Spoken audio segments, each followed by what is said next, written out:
Here is how I'd prepare for the mathematics part for the Oxford and Cambridge entrance exams. In this video, I'm going to go over as many PAT and ESAT style problems to help you with the upcoming exams. Please note that there's going to be a huge overlap between the two style of questions.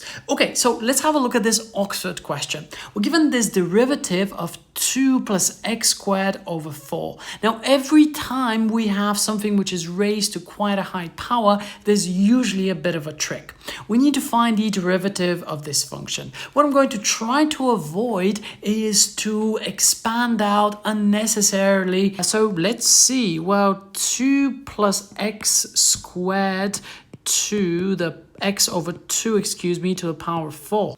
And here is a little trick. So the highest order term is going to be produced by the x over 2 term. So this means that the highest order term in this function should be something like x to the power of 4 divided by 2 to the power of 4, which is 16. So as long as we can differentiate that and compare this with our answers, we should be in business.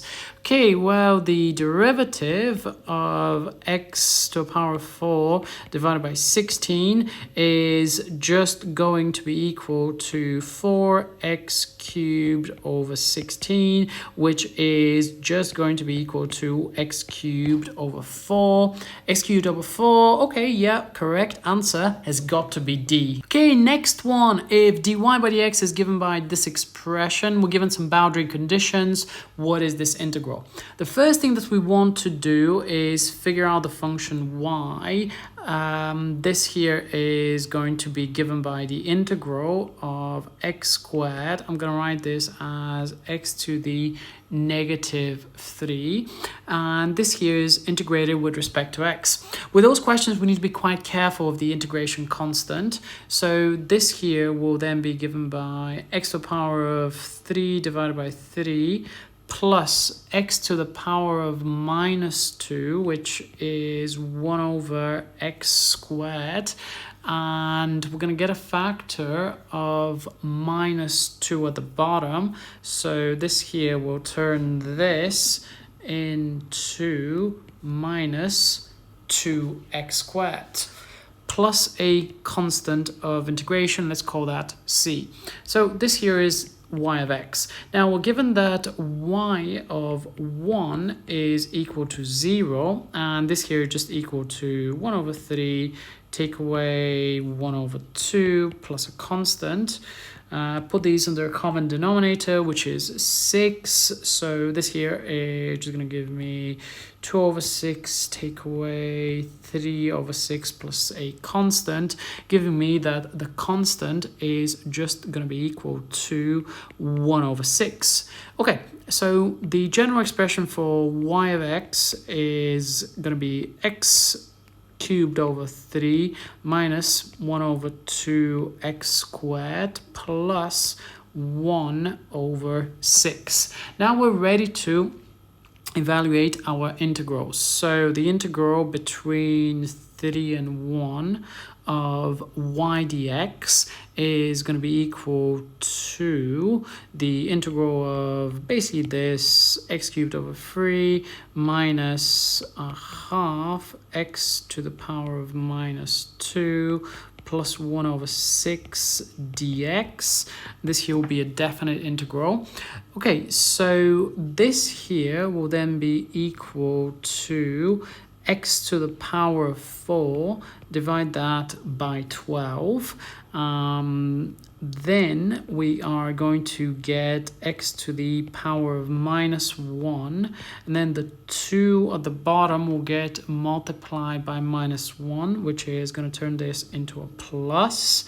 So this expression here is actually essentially just going to be 1 over 2x, k plus 1 over 6x, like that.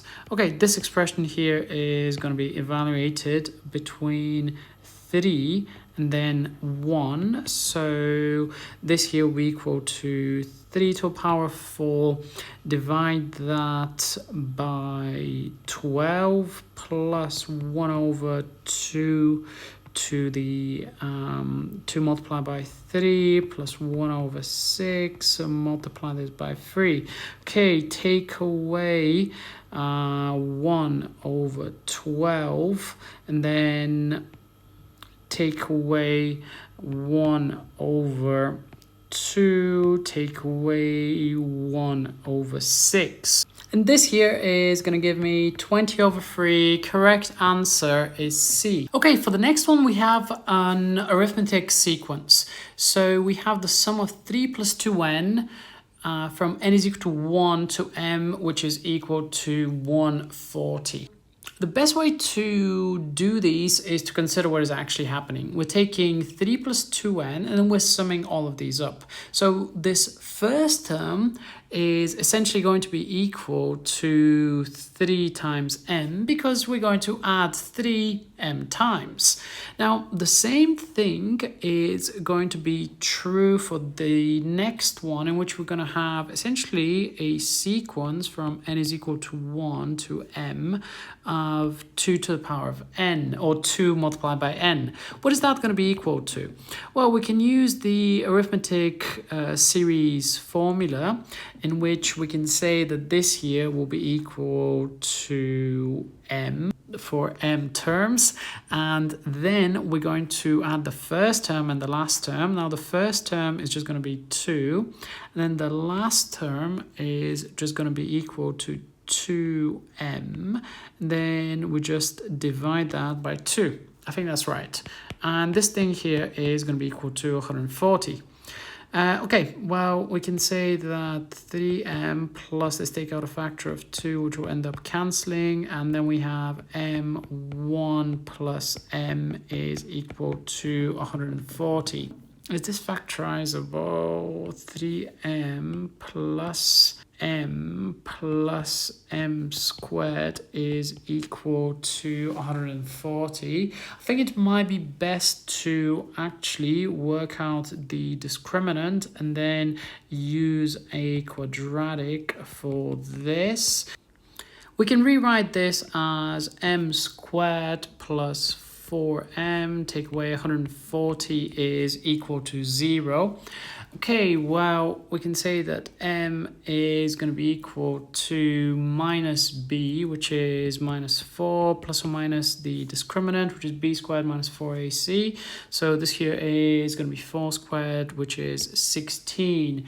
Take away 4 times 1 plus 140, so it's going to be plus 4 times 140, and then we're going to be dividing this by 2a, which is just 2. So m12 will be equal to minus 4 plus or minus root 576. Divide that by 2. And then with the power of the calculator, we're going to get that one of the roots is going to be equal to plus 10, and then the other root should be equal to minus 14. Now let's have a look. What is the integer m such that n is equal to 1 to m? So we're going to take the positive answer, which is 10. Correct answer is C. This one here has a nice little trick with exponents. So we shouldn't really be using logs in this case. We can spot a trick. So we can probably say that 2 to the x plus 2y is going to be equal to 16, which is 2 to the power of 4. Okay, well, because of that, we can actually say that x plus 2y is equal to 4, and we also know that xy is equal to 2. From the first equation, we can say that x is just going to be 4 minus 2y, and then we can just plug this into here. And if we do that, we're going to get 4 minus 2y, multiply this by y is equal to 2. What is that going to give me? 4y, take away minus 2y squared, take away 2 is equal to 0. Let's divide everything by -2 because I have a feeling that this thing here is actually going to be factorizable. So I'm going to turn these into a plus. So what are we going to get? We're going to get y squared. And then we have minus 2y, and then we have a plus 1 is equal to 0. And this is actually nicely y minus 1 squared is equal to 0, meaning that y has got to be plus 1. And if y is equal to 1, then x will be 2 over y, which is just equal to 2. If we have time in the exam, it's always worth just doing a quick sanity check. So 2 to the x, which is 2 plus 2 times, which is 2 times 1, is equal to 2 to the 4, which is indeed 16.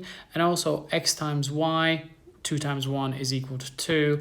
This has got to be the correct answer. What is the derivative of this expression?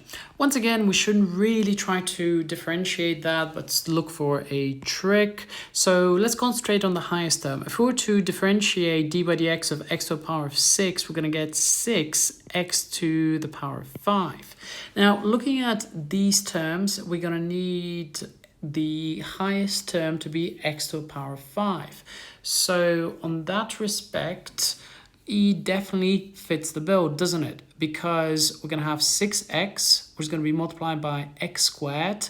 That's going to give me x cubed, and then I'm going to get another factor of x squared that will end up multiplying that to get the highest term, giving me the highest coefficient will be 6x to a power of 5, meaning that this here has to be the correct answer. None of the other terms actually give me that exact coefficient.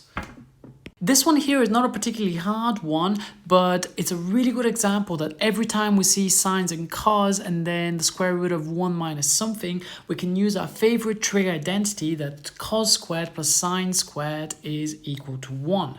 So this means that the cosine of this, which is inverse sine of x, is going to be equal to the square root of 1 minus sine of the same expression, which is inverse sine of x. But then the trick here is to forget that this kind of entire expression here is squared because it's sine squared. Okay, sine and inverse sine, well, this here is just going to give me 1 take away x squared. This type of question appears relatively often, and it is all about even and odd functions. So now let's first define what an odd function is. So a function is considered odd if f of minus x is equal to minus f of x. For instance, any sort of cubic can be considered an odd function. Another example of an odd function is simply sine of x. So we can also even just see that from the actual graph, which kind of looks something like this. So the integral over an equal interval of an odd function is going to be 0. If we think about these, we have all of this negative area and then all of this positive area that ends up cancelling one another, let's say over this integral.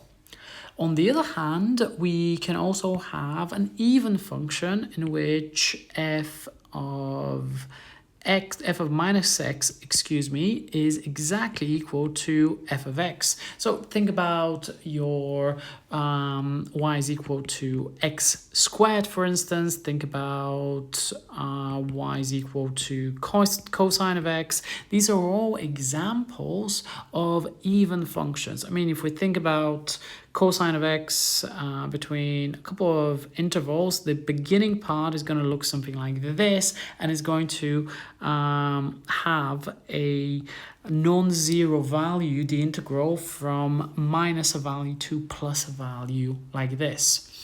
Okay, with the theory out of the way, all we need to do is see whether those functions are even or odd. For the first one, x squared is an even function. However, we're multiplying this by sine of x, which is an odd function. So this whole thing here is going to be odd, therefore it's going to be equal to 0. The second integral, actually I do know this one because it's one of the most famous integrals in the whole of physics. It integrates to root pi, which is absolutely amazing. It is non-zero.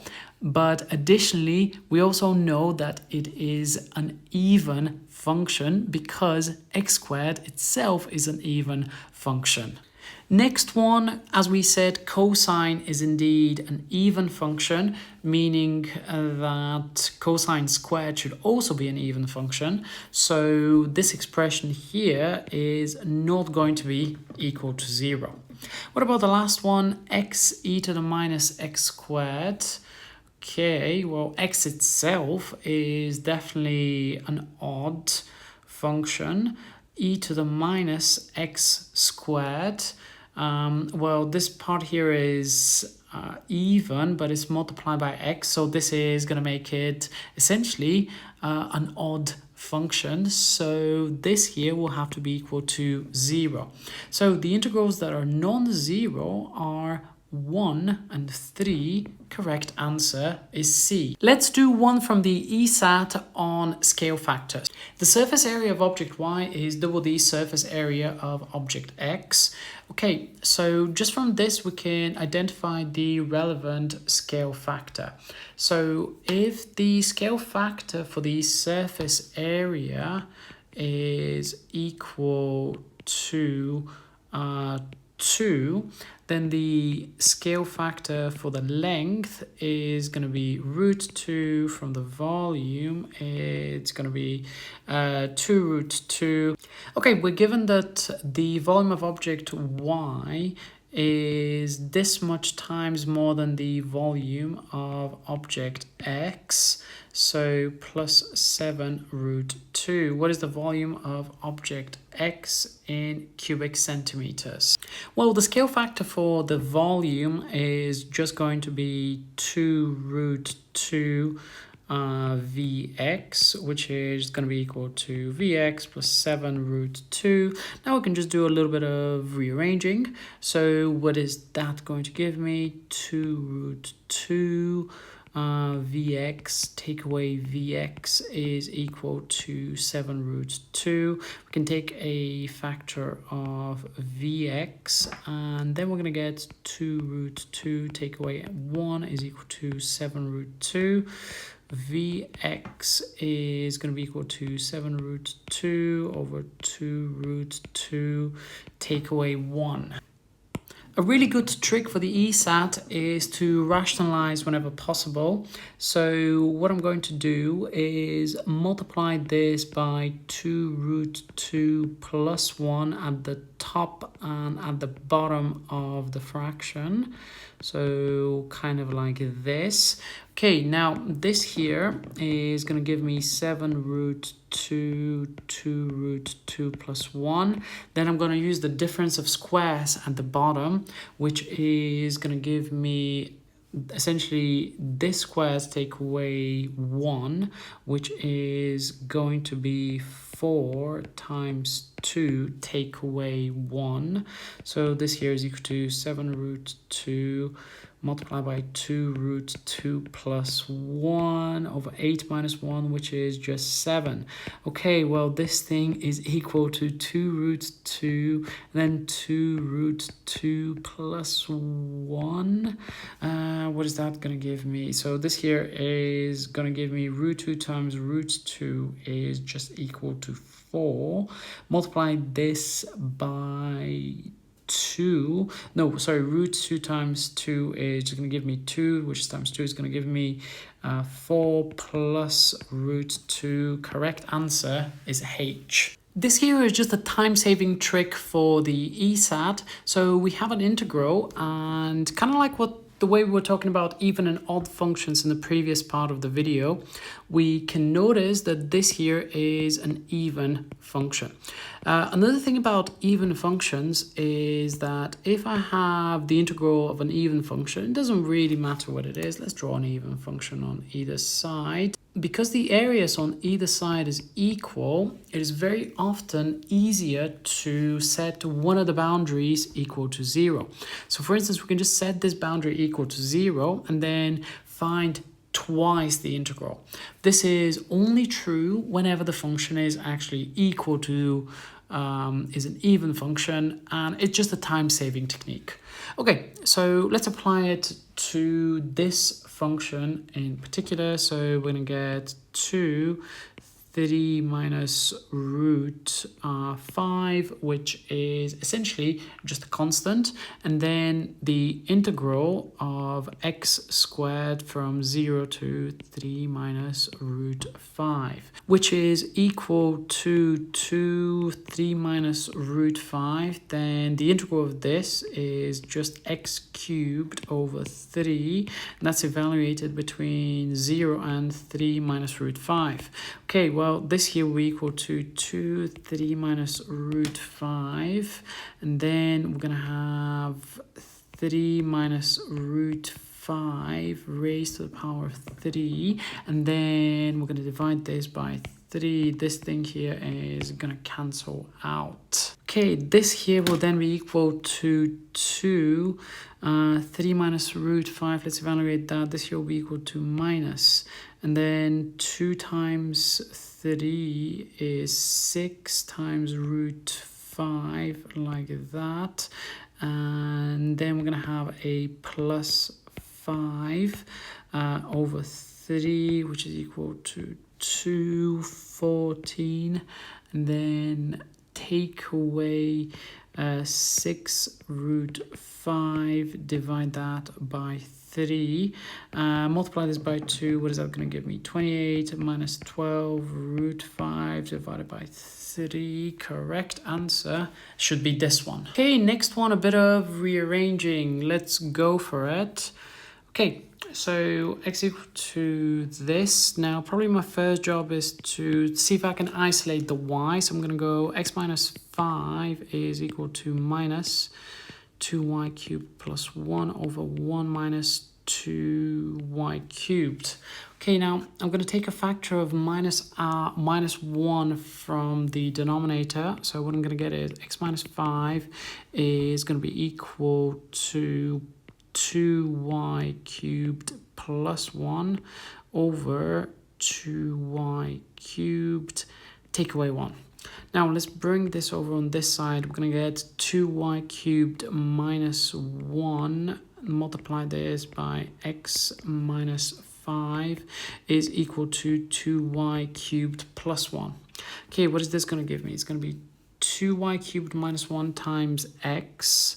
So then this here will be 2y cubed x minus 5, and then I'm going to get a factor of minus x, and then minus 5 is equal to 2y cubed plus 1. Okay, let's do a bit of simplification. 2y cubed x minus 5, take away x plus 5 is equal to 2y cubed plus 1. 2y cubed x minus 5, take away 2y cubed. What is that going to give me? Plus 1 plus x, take away 5. Okay, let's take a factor of 2y cubed, and then what I've got left in the bracket is going to be x minus 5 minus 1, which is going to be x minus 6. That's going to be 1 plus x minus 5, which is going to be x minus 4. Let's just write that. X minus 4. Y cubed is then 2y cubed will be equal to x minus 4, divide that by x minus 6. Let's bring the 2 over here. Let's cube root everything. So this here should be equal to, for y, we should have cube root of x minus 4. Then what do we get? 12x, take away 12. Sorry, 2x take away 12. This here looks like E. Let's do a geometry one. So the diagram shows a semicircle of radius 5 units and a triangle. And then what we want to do is find an expression in terms of x for the area of this triangle. So what we want to do is just stick to fundamentals. The area of any triangle is going to be half times the base times the height. We're just given the base here, which is going to be a half, multiply this by 10, multiply this by the height, which just has a coordinate y, meaning that the area is just going to be equal to 5y. Because this is a circle, we want to apply the equation of a circle that x squared plus y squared is equal to the radius squared. So this means that x squared plus y squared in this case is going to be equal to 25. Almost though, because this thing is actually translated on the x-axis. So what we really want to write is x minus 5 squared plus y squared is equal to 25. Okay, so to figure out the area, we need to figure out y. So I'm going to go y squared is equal to 25.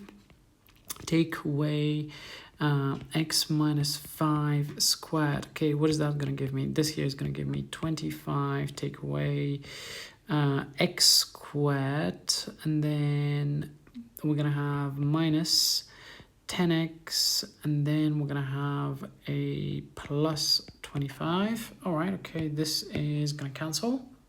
And this minus sign should actually be a plus because this is going to be minus, well, that. Almost left that minus sign there. Okay, y squared would then be equal to 10x, take away x squared. Okay, meaning that y is going to be plus or minus the square root of that. Okay, let's take the positive for the area, and then 5y is just going to be, well, 5 times that, which is the area. Hopefully that corresponds to an answer. Correct answer is A. Next one about simplifying. Now I notice a 1 plus root 5, so I'm already thinking about rationalizing. Now let's see if we can simplify this even a little bit better. So what should I do? Let's represent 2 plus root 20 is actually equal to root 5 times 4, which is equal to root 5 times root 4 squared over 1 plus root 5 raised to a power of a third. Okay, well, this thing here is equal to 2 plus 2 root 5 squared over 1 plus root 5 raised to a power of 3. Then I'm going to take a factor of 2, but I'm going to have to be careful because this thing is squared, because there's 2 of them. So if I take a factor of 2 out of each bracket that is being multiplied, I'm actually going to get a factor of 2 twice, which is 4. And then I'm going to get 1 plus root 5 squared. I think that's right. Divide that by 1 plus root 5 raised to the power of 3. We can cancel these, and now we can start rationalizing. Let's multiply this by 1 take away root 5 and then 1 take away root 5. So easy to do a little mistake on these. Okay, so we're going to have 1 for 1 minus root 5, difference of squares underneath, which is just going to be 1, and then take away 5 like that, which is going to be 4, 1 minus root 5 divided by 4, which is essentially going to give me that. divide that by minus 4. So what's that going to give me? Minus 1 plus root 5, which is equal to root 5, take away 1. Correct answer is A. One more. So the curve has two distinct turning points. What are all the possible values of P? The first thing that we will want to do is differentiate this. So I'm going to do dy by x.